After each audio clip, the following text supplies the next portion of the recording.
I was able to attend a basketball camp in South Africa. Just finding that thing that our team does and really pushing them towards that field is something that I was privileged to have. The guy from the Denver Nuggets, Jokic, right, who's destroyed every team he's played on. His team has destroyed everything, but he's been a major factor. Being a team player, being a leader, being somebody that is coachable, a good student. A student in the classroom or a student in the game? Both.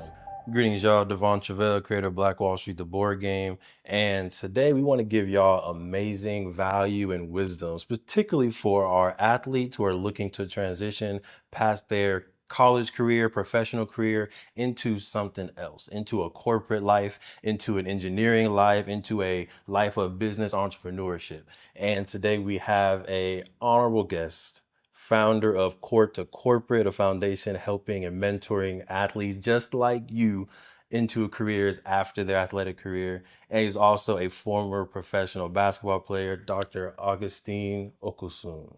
Yes. Welcome, King. How you feeling today? Pretty good. Thank you for having me. I really appreciate this course. opportunity to meet with you guys and do this segment. I'm really thrilled to share my wisdom, knowledge, and hopefully we can make some young man or young woman's life better for sure through this segment. Well, I think we already have, because we met coincidentally at a men conference, Yes. Right, in Inglewood, California.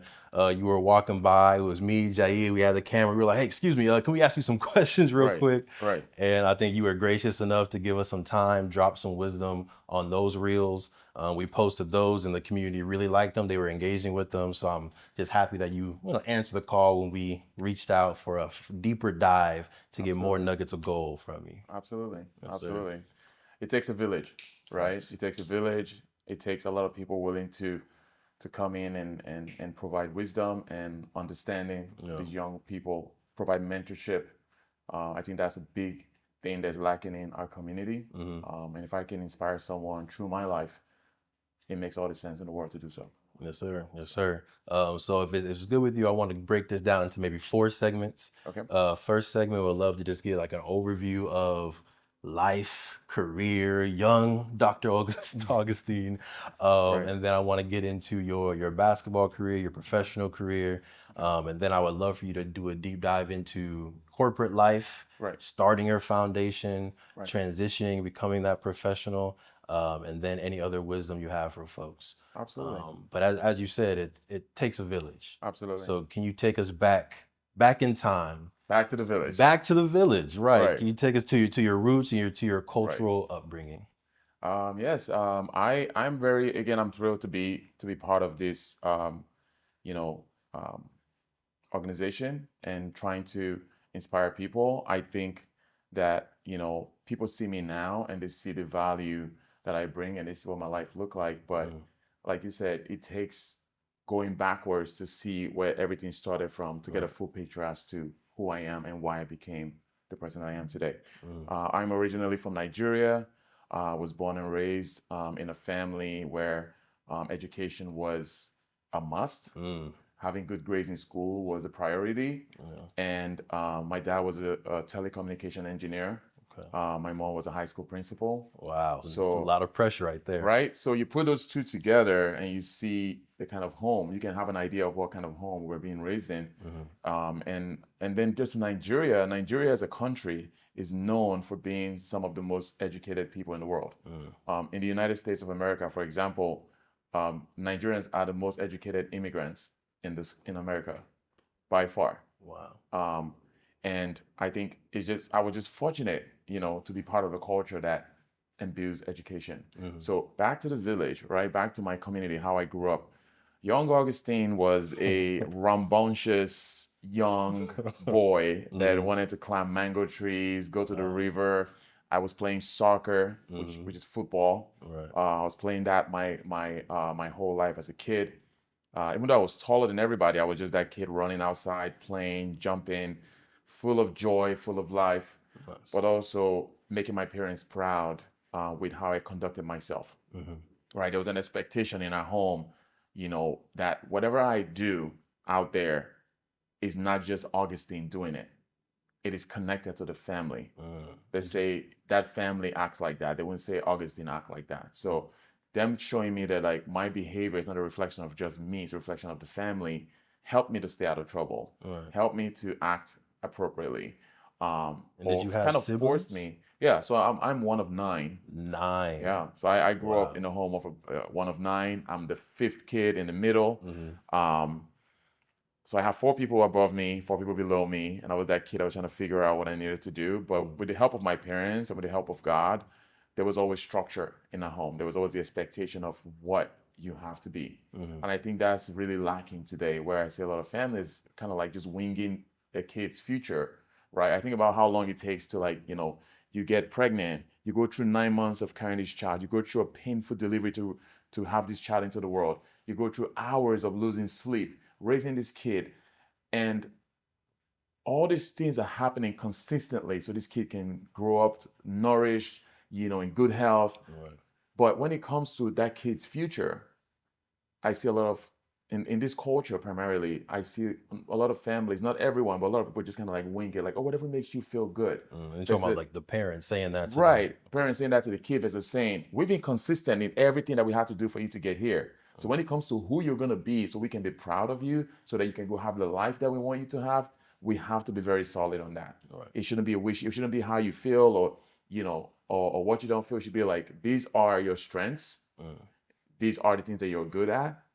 And let's push you towards that area. You're good at things that are connected to engineering. Let's push you towards engineering. Now, what kind of engineering do you want to do? Do you want to be a civil engineer? Do you want to be an electrical engineer? Do you want to be a mechanical engineer? Does that stuff come easy for you? Right. Let's encourage that. Do you want to be a doctor? Do you like taking care of people? Do you like sciences?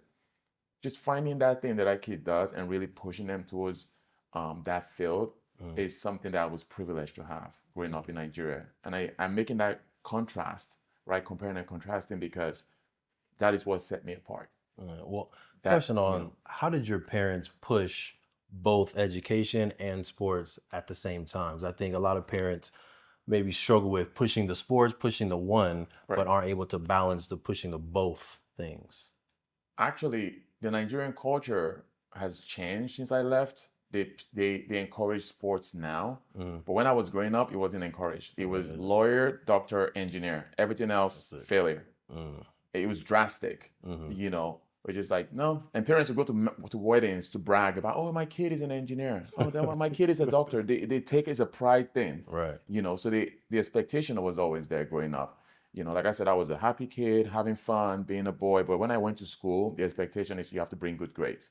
When I was in society, the expectation you have to behave in a way that reflects greatly about the family. Right. So growing up in that sense, and at 15, I had a neighbor that kind of pushed me towards basketball. He's like, you're so tall, everybody's smaller than you should play basketball. He started encouraging that, spoke to my parents about it. And then I found out that my mom had played basketball. Really? Many years ago, before she became a principal, put it away, never spoke about it. She showed us some of her accolades, some of the medals that she won, and that really lit a fire in me. What position did your mom play? She was a center. My mom was 6'2". Wow. Playing a center position. So I think just seeing that she did do that before she branched into a new life as someone that works in education, really, I was like, okay, it opened my eyes that I can do this. So I started training with the state team in the state that I was in Nigeria, which is Edo State, Nigeria. I was training. Each state in Nigeria has a team that they create for that state, and they all play against each other. Really? Like, this is you at 15? It was me at 15. So I started training with that team. At 16, I was still training with them. I wasn't that good. I was just super athletic from playing soccer for so long.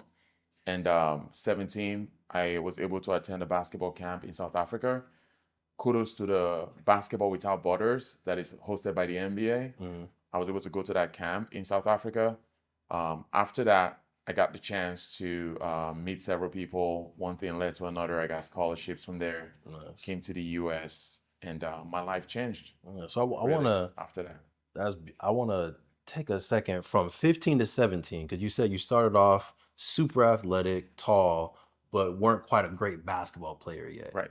What were those things that you needed to work on from 15 to 17, going to the South Africa basketball camp, that really changed you becoming from a football player to a to a basketball basketball player. player. Yeah. I would say just learning the overall skills required to be a basketball player. Okay. You know, I was very athletic, so I would just jump and dunk it. And I knew how to dunk, and Right. I was very aggressive. And coaches liked that I was athletic, I could play defense, I could dunk the ball, I could block shots. But my skills, my fundamentals were not sound. Okay. I wasn't around the game long enough to understand the fundamentals, to understand the moves, like, you know, making certain moves on the post, doing them confidently, being able to score, being able to make a move and do a counter move and do a counter over a counter, you know. But I got better over time, just watching people like Akeem Olajuwon, watching like his moves and how he, you know, he was so good on the post. And so that helped me tremendously over time. So 17, I moved to the US. Before I left Nigeria, my parents made me promise them that my education was not going to be lacking. It was a conversation we had. It was, you know, a promise that I made that I was going to bring back home a degree that they could be proud of. So so I kept that at the back of my mind, talking to my family over the phone. There was always, you know, are you still doing that educational thing? What course are you taking? Which direction are you going? And the advice was always there. So, you know, they kept me grounded, kept me in the right direction, encouraged me to maintain my scholarship, right? Because that's what brought me to the US. But make sure my school was a main priority. Yeah. And what school did you go to, and what did you end up studying at that first college? So the first school that I went to is called Harcum College. Is the one that I spoke to you about earlier that brought me back last year and gave me an award as an esteemed alumni. And it was very humbling to go there and receive that accolade. So Harcum College is in Pennsylvania, is in Bryn Mawr, Pennsylvania. It was a school that I went to first. I got my associate degree there. I made the president's list. I was an honorable student. Thank you. Yes, But sir. you know, and again, that I'm able to say that because it was instilled in me as a child, right? In those developmental stage where everything that that we all turn out to be is based on those stages that I don't know if it's from 5 to 15 or from 2 to 15, but those stage where who you're going to become while your brain is developing, you're being impacted with either things that are going to make you go a certain way or things that are going to make you go another way. Right. Thankfully, my parents drilled education into my head. So coming to America, being by myself, getting an A in my class was a priority. And when I got a B plus, I was upset. When I had a B, I was upset. When I had an A minus, I was upset. It was like an A. That was all I needed to get. So pushing through, I did really well academically. Also did really well in my school with the basketball team. So after 2 years, I graduated, went to Seton Hall University in New Jersey, which is one of the top schools around that area, the tri-state area. Catholic private school, 4-year school, NCAA Division I, the old biggest, you know. So I was playing against teams like Georgetown University, Villanova, Syracuse, Rutgers, St. John's, DePaul. Those were the teams in my conference. Right. Unfortunately, I didn't finish there. I did 1 year there. Finished up in a school in Florida called Northwood University. Okay. And what are you studying as you're going to these different colleges? I was studying business administration and with a minor in finance the entire time. So once I got to Northwood, I graduated with a business degree in business administration with a minor in finance. And then I went forward into my professional career to play basketball. Beautiful. But that's a whole other area. Yeah. I definitely want to go to the professional career, but I want to kind of rewind a little bit and give you the opportunity to give folks some wisdom, right? So in two different segments. One, if folks have that natural talent and that ability, what are some of the sports fundamentals? It can be basketball fundamentals, or they can be general, just mindset sports fundamentals that you think they need to work on from ages, 5 to 15, 7 to 17. What should they be really focusing on as an athlete? I would say just really seeking to do things smarter than harder, right? Like, I look at the guy from the Denver Nuggets, Jokic, right? Who's destroyed every team he's played on. His team has destroyed every team, but he's been a major factor. He's not the most athletic person. He's not the tallest person in the NBA, but his skill set is top tier. Yeah.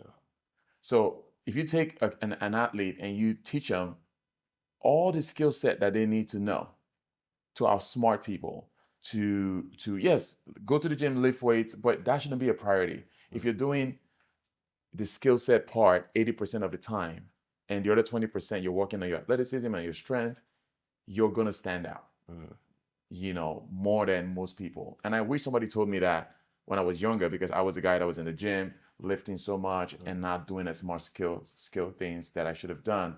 And I was able to get all the scholarships, because I was very tall, I was athletic, I was a good student, I had good grades, I worked well with the team. I had like about 15 scholarships after I finished my junior college to go to different schools, and I had to pick all NCAA Division It's a I. good problem to have right there. Right? Yeah. So it was a great problem to have, but if I know what I'm explaining to you now, just being more skilled changes everything. You work, it basically embodies working smarter than harder. Yeah. So I think that's something I would try to tell students. Find an area of the game that you can outsmart somebody. It could be if you're a defensive guy, be a defensive guy. Be known for the guy that plays defense like nobody else plays defense. But you can still score 10 to 12 points a game. Right. You can still grab 15 rebounds and 4 block shots. Now you're a double guy walking around. Yeah. But your main thing is defense. If you're playing football, find an area that you can just dominate to the T. But still be good at other area, but make sure the people know you for that particular area. Right. That niche area that you're a specialist. And sleep, dream, breathe, learning that area to a point where you become a master of it. So that would be my advice for that athlete that is trying to figure out, I'm new to a team. How do I make my mark? I've been here for a while. I still haven't made my mark. How do I make it? Coaches love a guy that brings value to the team. If people come in the paint and they know every time I'm in the paint, I'm tossing their shot into the 5th row. Right. People don't want to come in the paint. And the coach loves that. Coach, put him in there. Yeah. Then let him shoot jump shots. That's value. So bringing that value is crucial. I love that. Speaking of value, you said 15 different options, scholarships right out of junior college, which clearly meant that coaches saw the value in you as a player and as a leader, right? Absolutely. Can you give some advice to other folks that may be at junior colleges throughout the nation who are trying to make that transition? They're trying to go to a 4-year. Right. What might they be missing? What are things that you were doing that you think helped the coaches see value in you as a leader and as an athlete on the court? I would say just having a good attitude is one. I've seen many great players that coaches got rid of because of their attitude, right? So being somebody that is likable, a cooperating person, someone that is not hard to deal with. You tell them something, they listen, they get it. If they don't understand, they ask questions. Those were the things that I brought to the team. Not only was one thing that made me stand out was being 6'10" does help. It helps a little bit? A lot. A lot. It's a very small amount of people that are 6'10". Right? So that already separates me by just being very tall. And then being tall and athletic really separated me as well. Being tall and being the guy that plays soccer for 15 years. Yeah. So I was able to guard from the 2 to the 5. Wow. Right? So if somebody switched, it's like, oh yeah, he's 6'10", he can guard him. There were guys your height that I would guard, when I played in college, and it's like, wow, he can move his feet really well. Value. So having that value, bringing tremendous value in how in what you bring to the table, coaches love that. That would really help you stand out. But the guy that is not 6'10", the guy that is, 5'11", 6 foot, 6'2", and there's a lot of people in that general area, right? A lot of guys that are like 6'2", 6'3". How do you stand out? Be a guy that looks that if you have the chance to score, you can score, but you're also a team player. Being a team player, being a leader, being somebody that is coachable, a good student. A student in the classroom or a student in the game? Both. Both. Okay. If a coach doesn't have to worry about you going to class, that's a plus. If you're the first person to get to the practice and you're getting your warm-up in early, that's a plus. If you're the guy the coach yells at and you don't take it personally and you still go back and work hard, that's a plus. If you're the guy that understands the value of making the layup and not being too cool and missing the layup, that's a plus. The guy that communicates, that's a plus. The guy that hustles, that's a plus. The guy that gets tired but keeps pushing through, that's a plus. The guy that is hungry to win, that's a plus. The guy that just gets instructions and runs with it, that's a plus. The guy that the coach doesn't have to tell the same thing 5 times before he gets it, that is a plus. So if you take this summation of everything I just said and you put it in a person, you can't lose. Can't lose. Every coach wants him. Every coach says, I have to tell him, I can look at him and he knows what I'm thinking. That guy, a coach would take. So be that person that if you hung around a coach long enough, he's screaming at you guys at practice every day. Instead of looking at what he's screaming about, try to figure out what gets this guy going. What is the thing that he's trying to get that once we do it right, he shuts up and be a master of that thing. That is where the coach is going to look at you and be like, oh yeah, this kid gets me. He understands what we want. There's a system that we have in this team. He embodies that. That is where you get separated from the other 3-point guards fighting to start, and they start you. So now we'll talk about the guy that doesn't start, right? But you have all these things going for you, but the coach already has a junior that he's had for a few years, right? You come in, you do what you have to do in practice, and you go at that junior every single day. Not maliciously, out-compete him, outscore him, out-rebound him, out-lift him on the weights, do whatever that person is doing, double it. And you might still be on the bench, but the coach is watching it. They're seeing that. The day that guy rolls his ankle, they're going to put you in that spot. And you go there and you go crazy, absolute, like insane crazy in terms of you get this chance and you just took it with both hands and you just did what you had to do and you're averaging 20 points a game. You're leading your team to victories. When that junior comes back, most coaches will have him sit on the bench and have you play. They might bring him back and play him 2 games. When they see a big dip, it's like, oh, well, when he was out, this kid that wasn't playing came in. We won 10 straight. You brought the junior and put him back. You lose the first 3. They'll put him on the bench and start playing you. So people always talk about that opportunity. The coach doesn't like me. He's always playing the juniors. Those people have had a chance where that junior hurt his ankle. That junior had poor grades. The junior didn't make the GPA line and they had to wait and they gave you a chance and you didn't take it. Stay ready. You got to stay ready. You have to be ready and to make your mark. Once you make that mark, the sky's the limit for you. Excellent. You just gave folks a master class. I hope y'all take notes. If you didn't take notes, rewind, because he gave you a step-by-step process on mindset and function on how to be that star player on or off the bench. All right. He also said that he can guard someone my height. If you can't tell, I'm about 6'5". I know the camera may be a little bit deceptive, but I'm 6'5" when I'm standing up. That's the height that he was referring to. So 6'5" to 6'10", right? But the reason I said that is because a lot of big men are known to not be able to move their feet. Right. So thankfully I played soccer growing up. That helped me tremendously. And I always tell parents, if you have kids, I can confidently tell you, because this worked for me. Get them to play soccer first. That's good. If you think about it logically, right? Before we learn how to read our books, we have to learn what the A letter is, what the B letter is, what the C is, what the D is, E, F, all the way to Z. Right. And then we have to learn how to pull letters together to form words. Then we have to learn how to say the words. Then we have to learn how to put them together and read them as books. Think of that as in functionality as a child. Before they walk, they have to crawl, right? When the kid is walking, if you want them to be the best athlete, get them to start with their feet. Their feet is the A, B, C, D, E, F, G, H, I, J, K. If a kid can move, change direction, keep pace, stop, take off, run, agility is there from soccer, you put them on any other sport. I can confidently tell you that they would dominate. That's good. Hakeem Olajuwon is a prime example. He plays at 6'11", he was shaking and baking, and he had every move. He just float, and he was so smooth. The way he moved, he played soccer for 17 years. So that helped me tremendous. I didn't get to Hakeem Olajuwon's level, yes, but I saw the value in how I was able to move as a big man. Even till today, I'm still able to guard guys way smaller than me because of those years of playing soccer. So if you have children, definitely start. Just give them at least 3 to 4 years of soccer, maybe 5. You know, haven't played the sports they wanted to play a little bit, but just really focus on soccer, running, changing direction, falling, rolling, getting up, moving.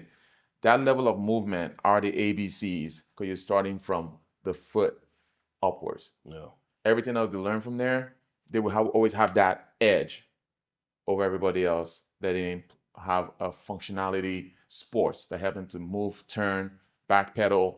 You know, if you see soccer players when they play, it's like if you drew a line where they move, it would look so zigzaggy. Right. You know, so it does something for the core of the body, the pace, the speed, and it's really good. Yeah, love that. And I have one more question before we move into segment number 2. And this may be super niche, but I know it's going to be valuable for somebody. What advice or wisdom do you have for folks that are coming from specifically Nigeria, Ghana, or the continent period, and they want to make that transition to being a college athlete, to being a professional in the United States? Again, I know it's super niche, but I know there's going to be people out there watching, seeing you as a role model. Right. What advice would you have for that individual? Just really understanding that the possibilities here are endless. Unfortunately, in Africa, you can work so hard and not see the fruit of your labor. But being in a country where there's so much possibilities and you get the chance to come here, in whichever area that you are focused on going, whether it is in sport, engineering, medicine, you have to really put your foot down and make that mark for yourself. And especially when things are not going your way. Of course, when things are going your way in the good times, it's easy. But when things are not going your way, think about the folks back in Africa that are dependent on you, that are looking up to you. Think about the tribe that helped to raise you, that wants to be proud of you for having excelled in a foreign land, and let that be a motivating factor to really push to become the best version of yourself. Because we have this one life to live, and it makes sense that you're pushing to be the best version of yourself. So one day when you're 80, 90 years old, if you're fortunate to get to that age, you can look back and just bask in the life you've lived and the impact that you've had, not just from making a life for yourself, but the impact you've had in society, in people that met you, people that heard your voice, people that worked with you.